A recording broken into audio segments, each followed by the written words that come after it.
Wish घूरते हुए अभय को देख रही थी।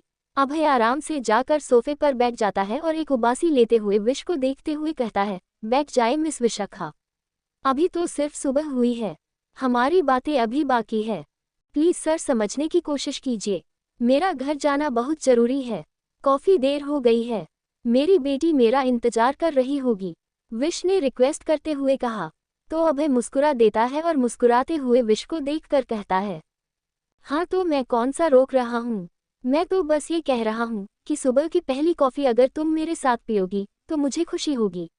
ऐसा लगेगा कि कल रात कुछ अधूरा नहीं रह गया है। क्या कहती हो, बस एक कप कॉफी? अभय विश की आंखों में देखकर कहता है। विश हैरानी से अभय को देखते रह जाती है। विश इतनी टेंशन में है और उसे कॉफी पीने की सूझ रही है। अभय अपना एक हाथ उठाता है और एक चुटकी बजाता है।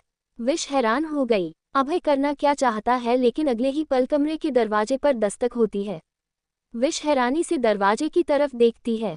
अभय सोफे पर पूरी तरह से अपने दोनों हाथों को फैलाता है और आराम से बैठ जाता है। वो एक पैर को दूसरे पैर के ऊपर रखता है और विश से कहता है, जाए मिस विशाखा, दरवाजा खोलिए। विश ने घबराते हुए अभय को देखा, लेकिन वो उसकी बात नहीं टाल सकी। वह तेज कदमों से दरवाजे के पास जाती है और दरवाजा खोलती है। उसने दरवाजा थोड़ा ही खोला था, सामने एक मेड खड़ी थी, जो उम्र में थोड़ी ज्यादा बड़ी लग रही थी। उसके हाथों में एक ट्रे थी और उसमें 2 cup coffee. Good morning madam, sir ने कॉफी मंगवाई है, अंदर आ जाए मिस रोजी। अंदर से अभय की दमदार आवाज आती है। विश जल्दी से दरवाजे से हट जाती है और मिस रोजी कॉफी की ट्रे लेकर कमरे में दाखिल होती है। वह अभय को देखते हैं और अंदर आते हुए मुस्कुराकर उसे कहती है, गुड मॉर्निंग सर, आपने कॉफी मंगवाई थी? जी मिस रोजी, मैंने कॉफी मंगवाई थी, आप इसे यही टेबल पर रख दीजिए, मिस विशाखा मुझे कॉफी सर्व कर देगी, आप जा सकती है, अभय ने कहा। तो मिस रोजी मुस्कुराते हुए हाँ में सर हिलाती है और एक नज़र विश को देखकर वहां से चली जाती है। विश हैरानी से अभय को देखते रह जाती है। तो अभय ने कप की तरफ इशारा करते हुए कहा, शुक्रिया विदाउट शुगर। विश ने कुछ नहीं कहा, वह बस अभय को घूरे जा रही थी। वह जल्दी से अपने कदम कॉफी टेबल की तरफ बढ़ाती है, क्योंकि उसे जल्द से जल्द वहां से निकलना था। उसे फर्क नहीं पड़ता कि उसने जो कॉफी उठाई है वह शुगर वाली है या विदाउट शुगर वाली, ठंडी है या गर्म, उसके लिए ये कॉफी थी और उसे यह खत्म करनी थी।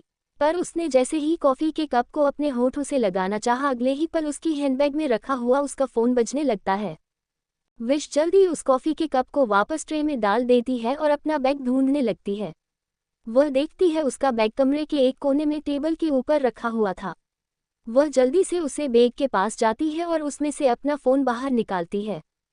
फ़ोन की स्क्रीन पर उसने जिया का नंबर देखा। वह घबरा जाती है, कॉफ़ी टाइम हो गया था और वह घर भी नहीं पहुंची थी। उसके चेहरे पर घबराहट देखकर अभय कहता है, फ़ोन स्पीकर पर रखो। विश एक नज़र अभय को देखती है और फिर अगले ही पल फ़ोन स्पीकर पर रख देती है। जैसे ही फ़ोन स्पीकर पर जाता है, सामने से जिया की घबराई हुई आवाज़ आती है, हेलो विश, कहाँ है तू? मम्मा मम्मा एंड #128553 एंड #128553 एंड #128553 एंड #128553। सामने से ट्विंकल की रोने की आवाज़ आती है। उस आवाज़ को सुनकर विश के हाथ कांप जाते हैं और चेहरा घबराहट से भर जाता है। उसकी आंखों में आंसू आ गए थे और वह हैरानी से ट्विंकल की आवाज़ सुन रही थी। वहीं दूसरी तरफ अभय, जो कॉफ़ी का कप उठाकर अपने होठों के करीब लाने ही वाला था, कि फ़ोन से आ रही उस रोने की आवाज़ को सुनकर उसके हाथ अपनी जगह पर ही रुक जाते हैं। उसने न तो चेहरा उठाकर विश की तरफ देखा और न कोई रिएक्शन किया, लेकिन उसके कान खड़े हो गए थे और वह फ़ोन से आई हुई आवाज़ों को सुन रहा था। हेलो जिया, क्या हुआ? ट्विंकल रो क्यों रही है? सब ठीक तो है ना? ट्विंकल ठीक तो है ना? उसे चोट तो नहीं लगी है? वह इतना क्यों रो रही है? विश घबराते हुए कहती है। तो सामने से जिया ट्विंकल को संभालते हुए घबराहट भरी आवाज में कहती है, ट्विंकल ठीक है विश बी, लेकिन पता नहीं कैसे आज वह जल्दी उठ गई और उठने के साथ ही वह तुझे ढूंढ रही है और वह बस रोए जा रही है। मैंने उसे समझाने की और संभालने की बहुत कोशिश की है, लेकिन वह नहीं मान रही है। उसे इस वक्त उसकी मम्मा चाहिए। तू कब तक आ रही है? मुझे बस ये बता, मैं इसे नहीं संभाल पा रही हूँ। विश की आंखों से आंसू आ जाते हैं और वह जल्दी से उसे साफ करते हुए कहती है, मैं बस थोड़ी देर में आ रही हूँ। मैं जब तक वहाँ नहीं पहुँचती हूँ तू बस तब तक उसे संभाल ले, मैं बस निकल ही गई हूँ। विश जल्दी से फ़ोन रख देती है और अपने कपड़े ढूंढने लगते हैं। वह जल्दी से अपने कपड़े उठाती है और वॉशरूम में भाग जाती है। उसने इस बात की भी परवाह नहीं की कि अभय इस वक्त उसके सामने ही बैठा हुआ है। अभय ने जब देखा कि विश वॉशरूम में चली गई है तो उसने अपना फ़ोन निकाला और किसी को मैसेज कर दिया। 10 मिनट बाद विश तैयार होकर बाहर आ जाती है और बैग में अपना सामान रखने लगती है। दरअसल कल रात फ़ोन निकालते वक्त उसके कुछ कार्ड और बिल नीचे गिर गए थे। वह उन्हें वापस से पर्स में रख रही थी, तभी रूम के दरवाजा पर एक बार फिर से दस्तक होती है। विश हैरानी से पलटकर पीछे देखती है, लेकिन तब तक दरवाजा खोलकर पुरोहित अंदर आ जाता है। वह एक नज़र जमीन पर घुटनों के बल बैठी हुई विश को देखता है, जो शायद अपने बिल को उठा रही थी, और तभी उसकी नज़र सोफे पर बैठे हुए अभय पर जाती है। वह जल्दी से अभय के पास जाता है और कहता है, गुड मॉर्निंग सर, आपने मुझे बुलाया। अभय अपनी जगह पर खड़ा होता है और एक गहरी सांस छोड़ते हुए विश की तरफ इशारा करते हुए कहता है, मिस विशाखा को उनके घर छोड़ दो। ओके सर, पुरोहित ने अभय को देखते हुए कहा, और उसके बाद विश के पास आते हुए कहता है, चलिए मैं आपके घर छोड़ देता हूँ। विश हैरानी से पुरोहित को देखती है। अब तक वह खड़ी हो चुकी थी और उसने हैरानी से अभय और पुरोहित दोनों को देखा, लेकिन इस वक्त उसका ट्विंकल के पास जाना जरूरी था। वह जल्दी से हाँ में सर हिलाती है और पुरोहित के साथ आगे बढ़ जाती है। पर इससे पहले कि वह दरवाजे को पार कर पाती, उसे पीछे से अभय की दमदार लेकिन एक वार्निंग जैसी आवाज़ सुनाई देती है, जल्दी मिलेंगे मिस विशाखा। विश रुक जाती है, उसके कदम अपनी जगह पर ठहर जाते हैं और वह हैरानी से पलटकर अभय को देखते हैं तो अभय एक डेविल स्माइल के साथ विश को देखते हुए कहता है, हम दोबारा जल्द ही मिलेंगे, हमारी बातें अधूरी रह गई है। अभय की नज़रों से विश कांप गई थी, उसके चेहरे पर डर आ गया था। उसने जल्दी से अपना चेहरा घबराकर नीचे किया और हाँ में सर हिलाया। विश पुरोहित के साथ तेज कदमों से पेंट हाउस से निकल जाती है। वहां से निकलने के बाद उसने देखा ये पेंट हाउस बाकी बहुत बड़ा है। रात के अंधेरे में वह इसकी खूबसूरती को और इसकी विशालता को नहीं देख पाई थी, लेकिन आज वह देख रही है। 2 मंजिला पेंट हाउस कितनी खूबसूरत तरीके से बनाया गया है, और इसकी कीमत का अंदाज़ा लगाना तो लगभग नामुमकिन है, क्योंकि यहाँ पर रखी गई हर चीज़ बहुत ज़्यादा कीमती है और हर चीज़ अपनी जगह पर इतनी सलीके से रखी गई है जैसे कि यह घर किसी के लिए बहुत खास है। लेकिन वहाँ से निकलते वक्त विश के दिल में सिर्फ एक ही ख्याल था कि अभय अपनी बीवी को कहाँ रखता होगा, क्योंकि अगर वह इसे यहाँ रखता है तो उसकी बीवी को उसके बारे में तो पता होगा ही, और उसकी बीवी यहाँ नहीं रहती है, ये बात मानना थोड़ा सा मुश्किल है, क्योंकि इस घर की सजावट कोई औरत ही कर सकती है। लेकिन उसे न तो आर्या के बारे में कुछ पता चला और न ही उसने आर्या को यहाँ कहीं देखा, यहाँ तक कि यहाँ पर आर्या और अभी की कोई तस्वीर भी नहीं थी। ये पेंट हाउस बहुत ही भव्य और विशाल था, लेकिन यहाँ पर अभय की पत्नी से जुड़ा हुआ कुछ भी उसे नहीं मिला। विश पुरोहित के साथ पार्किंग एरिया में आ जाती है। पुरोहित उसे लेकर विश के घर चला जाता है और वह उसके घर के बाहर विश को छोड़ देता है। विश गाड़ी से बाहर निकलती है और तेज कदमों से दरवाजे पर जाकर बेल बजाने लगती है। जैसे ही जिया ने दरवाजा खोला, उसकी गोद में ट्विंकल पहले से ही थी, जिसका पूरा चेहरा आंसुओं से भरा हुआ था और वह बुरी तरह से हाफ रही थी। अपनी मां को देखकर वह और बिलक बिलक कर रोने लगती है। अपनी बेटी को ऐसे देखकर विश की जान निकल रही थी। उसने आगे बढ़कर जल्दी से ट्विंकल को अपनी गोद में लिया और बिल्कुल उसे अपने सीने से लगा लिया। जिया विश को देखकर परेशान हो गई थी। वह विश को अंदर लेकर आती है।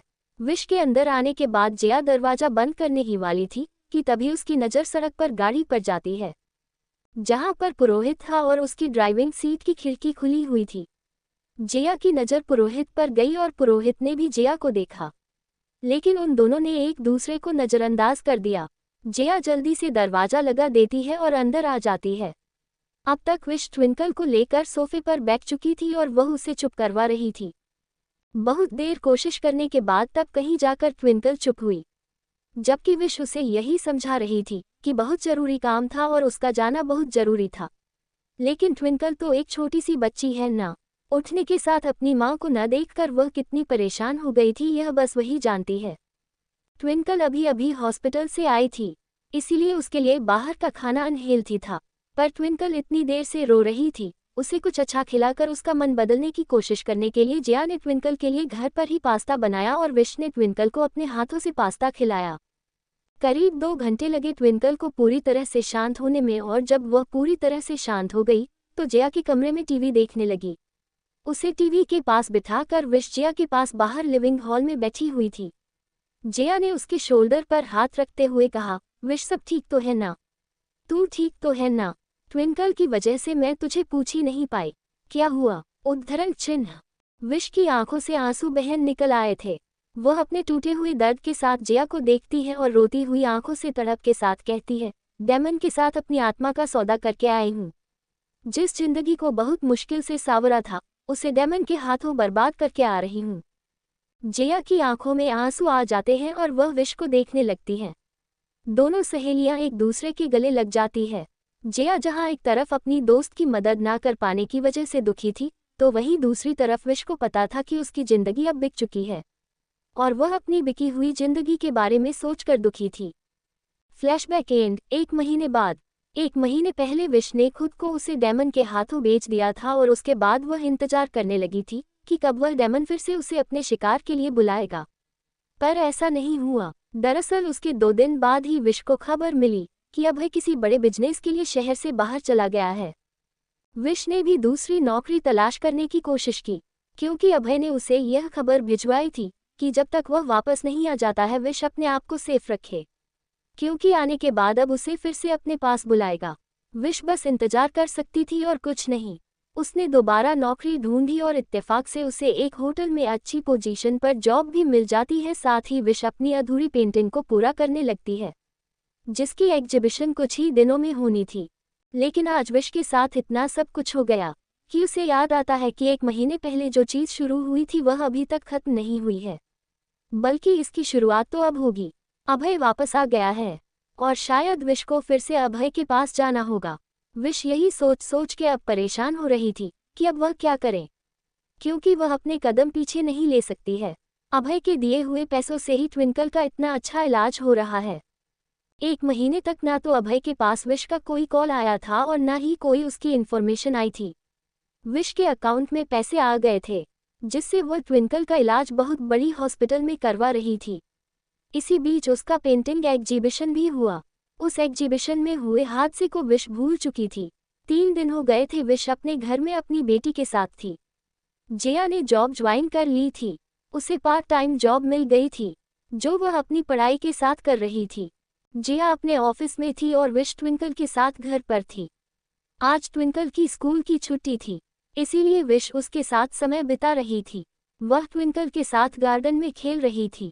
वह दोनों हाइड एंड सीक खेल रहे थे और विश अपनी बेटी के खिलखिलाते हुए चेहरे को देखकर बहुत खुश हो रही थी। विश की बारी थी ट्विंकल को ढूंढने की। वह अपनी आंखों पर पट्टी बांधती है और पूरे गार्डन में इधर से उधर भागते हुए कहती है, मेरी ट्विंकल कहाँ है? मम्मा उसे पकड़ लेगी। स्टूल के पीछे से ट्विंकल चुपके से निकलती है और मुंह दबाकर हंसते हुए कहती है, मम्मा मुझे नहीं पकड़ पाएगी, मैं बहुत अच्छी जगह छुपी हुई हूँ। लेकिन विश ने उसकी आवाज़ पहचान ली कि किस दिशा से आ रही है। वह धीरे धीरे उसे तरफ चल देती है और अगले ही पल वो स्टूल के नीचे ट्विंकल को पकड़कर कहती है, मम्मा ने आपको पकड़ लिया। छोटी सी ट्विंकल खिलखिलाकर हंस पड़ती है और अपनी माँ की गोद में चढ़ जाती है। विश ट्विंकल को लेकर पूरे गार्डन में गोल गोल घूम रही थी और ट्विंकल जोर जोर से चिल्लाते हुए अपनी खुशी जाहिर कर रही थी। ट्विंकल को पूरे गार्डन में घुमाने के बाद विश ने उसे स्टूल पर खड़ा किया और उसके गालों को चूमते हुए कहा, आपकी खुशियों को किसी की नज़र ना लगे। मैं आपसे बहुत प्यार करती है। मैं भी अपनी मम्मा से बहुत प्यार करती हूँ। I love you mama. Twinkle ने अपने दोनों हाथों को हवा में उठाते हुए जोर से चिल्लाते हुए कहा और उसकी यह प्यारी बात सुनकर विश के चेहरे पर मुस्कान आ जाती है।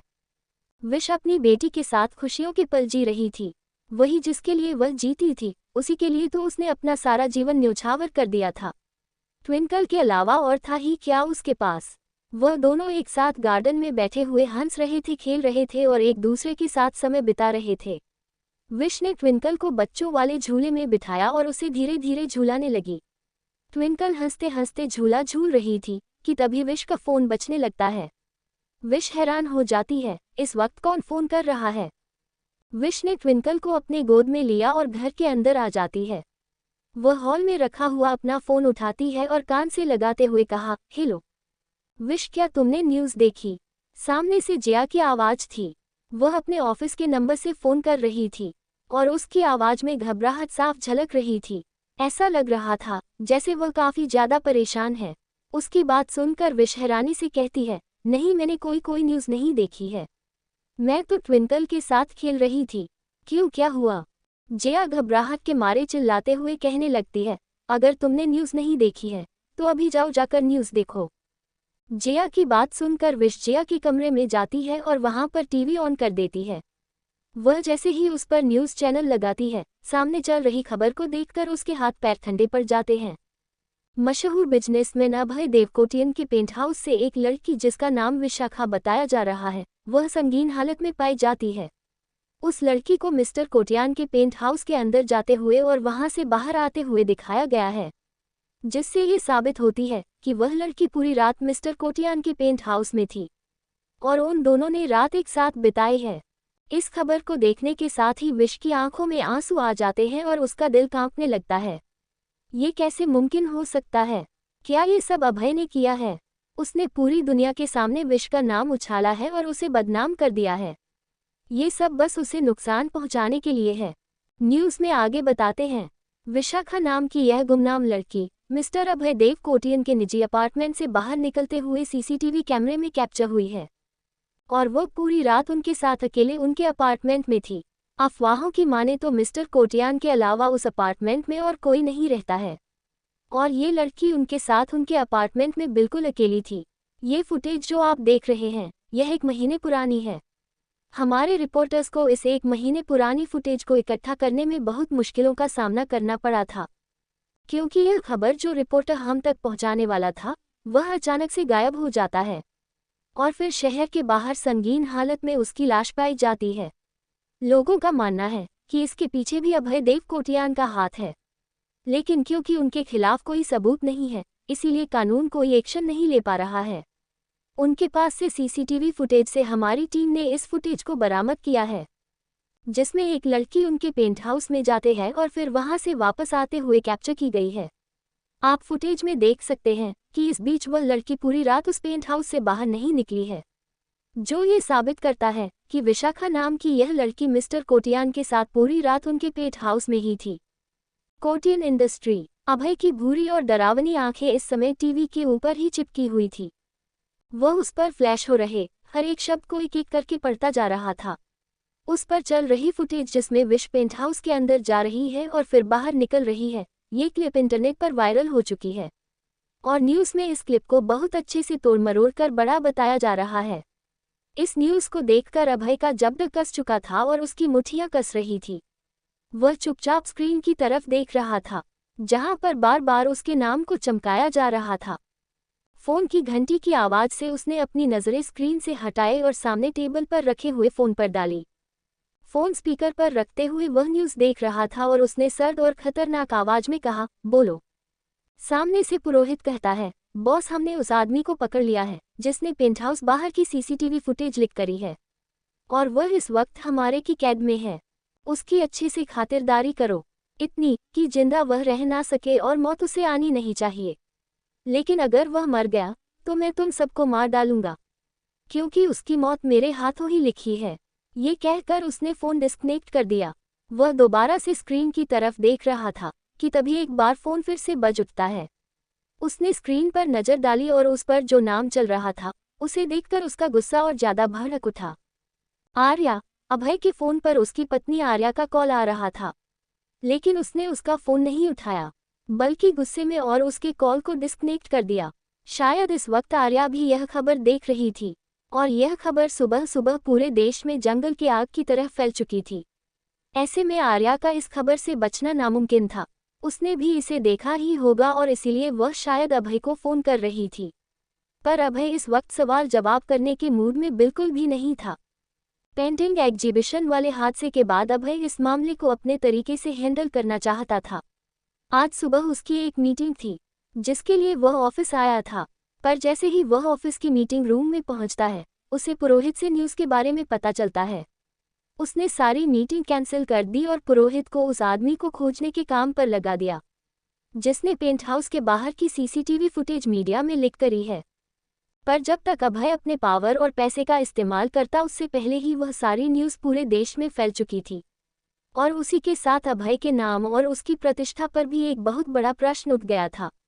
ये पहली बार नहीं था जब दुनिया के सामने उसका नाम खराब करने की कोशिश की जा रही थी। लेकिन इस समय परेशानी ये थी कि उसके नाम के साथ साथ विशाखा का नाम भी शामिल था। अगर यह बस अभय के लिए होता तो शायद उसे इस बात की परवाह नहीं होती, लेकिन इसमें विशाखा को घसीटा जा रहा था। आर्या का फोन डिस्कनेक्ट करने के बाद अभय वहां से बाहर जाने के लिए खड़ा होता ही है कि तभी उसका फोन एक बार फिर से बज उठता है। उसे लगा आर्या फिर से फोन कर रही है। वह गुस्से में स्क्रीन की तरफ देखता है और उसे डिस्कनेक्ट करने के लिए अपना हाथ आगे बढ़ाता ही है कि उसने अपनी स्क्रीन पर विशाखा का नाम देखा। वह जानता था कि विश उसे क्यों कॉल कर रही है। एक गहरी सांस छोड़ते हुए उसने फोन उठाकर कान पर लगाया, पर इससे पहले कि वह कुछ कहता सामने से उसे विश की भागती हुई और गुस्से भरी आवाज सुनाई देती है।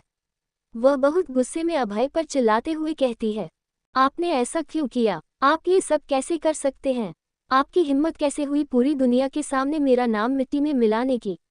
मेरी शर्त थी कि इस बारे में कभी किसी को पता नहीं चलना चाहिए, लेकिन फिर भी आपने सारी दुनिया के सामने मेरा नाम जाहिर कर दिया है।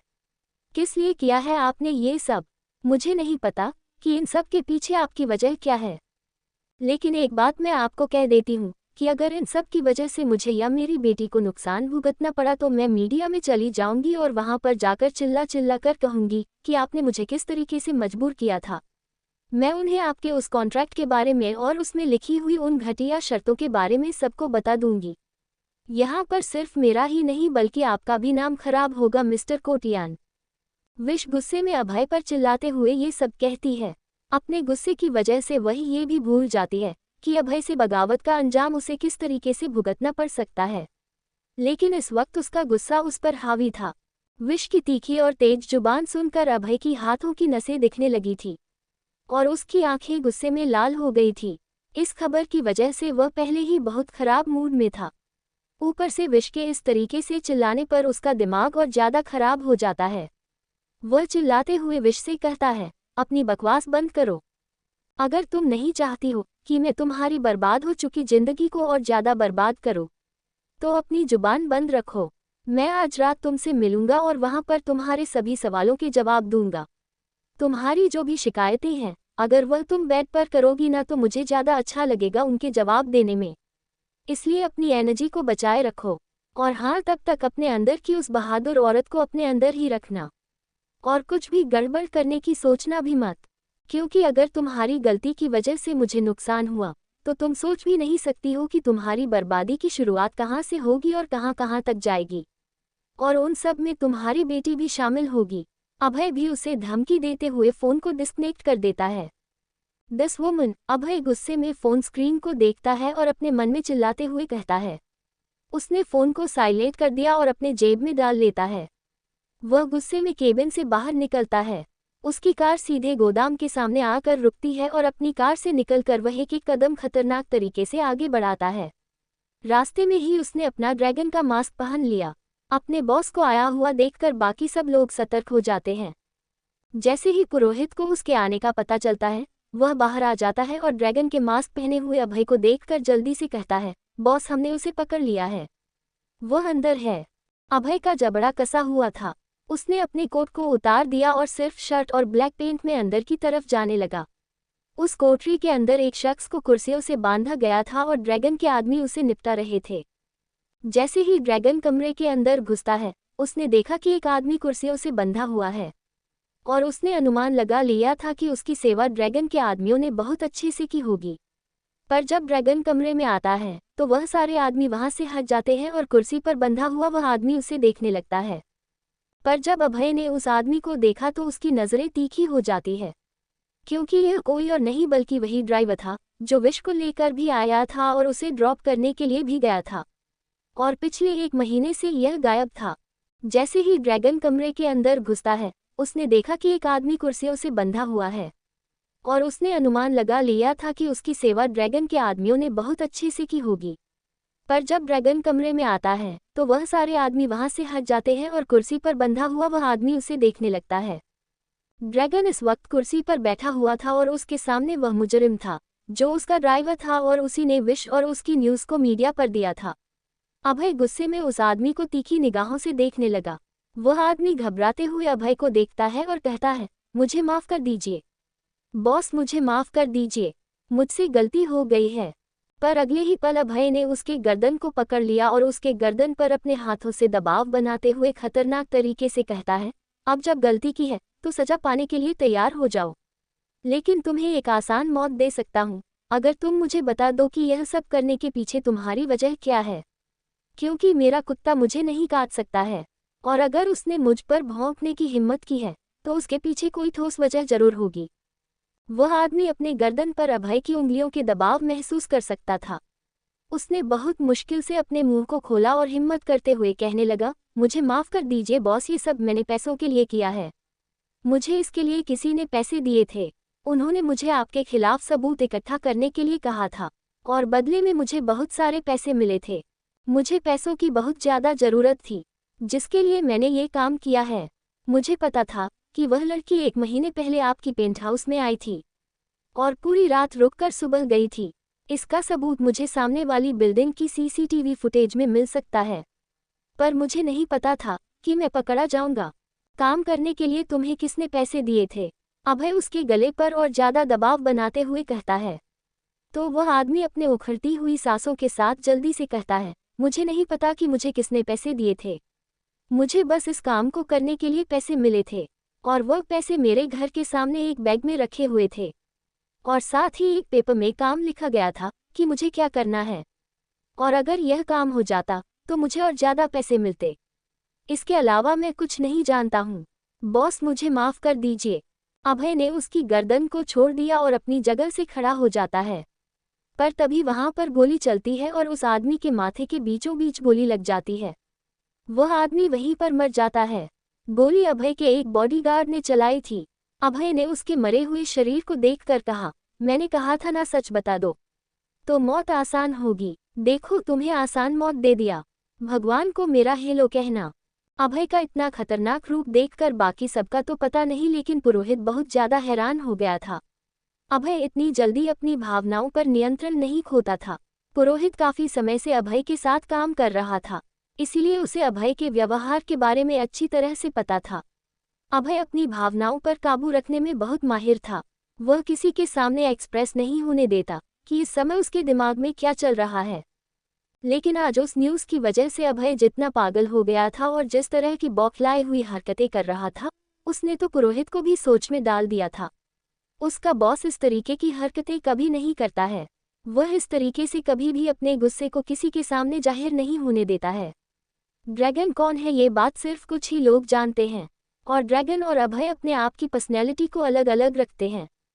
पुरोहित आज अभय के इस रूप से बहुत ज़्यादा घबरा गया था और उसे वजह भी पता थी कि अगर बात सिर्फ अभय की होती तो शायद वह इतना रिएक्ट भी नहीं करता। पर यहाँ पर बात थी विश की।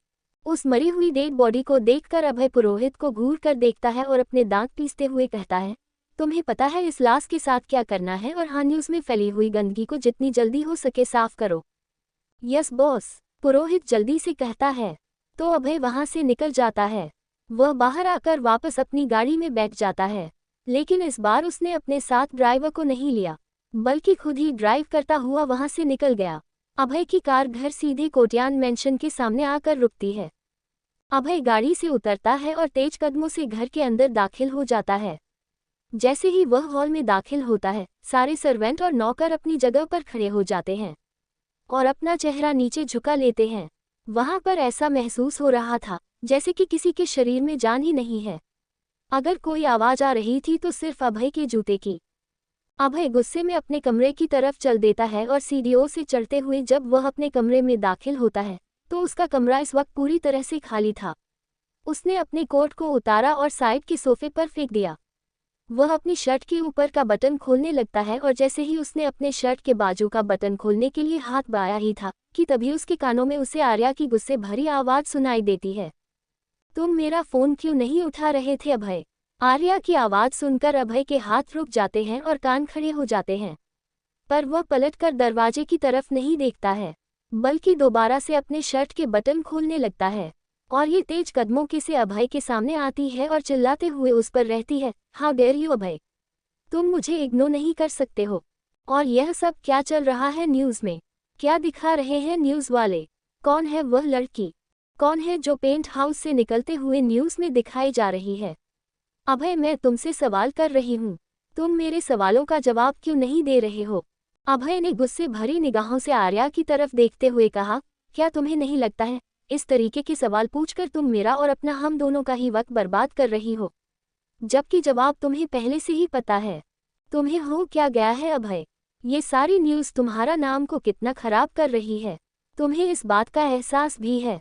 तुम्हारा बिजनेस, उस पर इन सब का कितना गहरा असर पड़ेगा। आर्या ये भी गुस्से में अभय से कहती है।